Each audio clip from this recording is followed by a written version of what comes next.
Hello, I'm Isaac. I want to show you how to have the best audio recording in OBS. I've been having issues long time ago, but the day I discovered it, I plan to show it to people that use OBS for recording.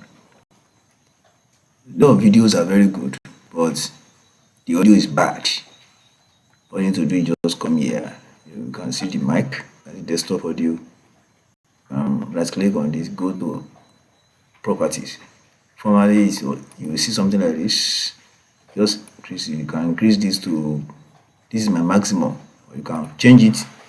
I want to change it to 2000 maximum. Your maximum here. Well, I feel 1000 should be enough. That should be enough. With this, I've been having good audio in my recording ever since I changed this. So you close it.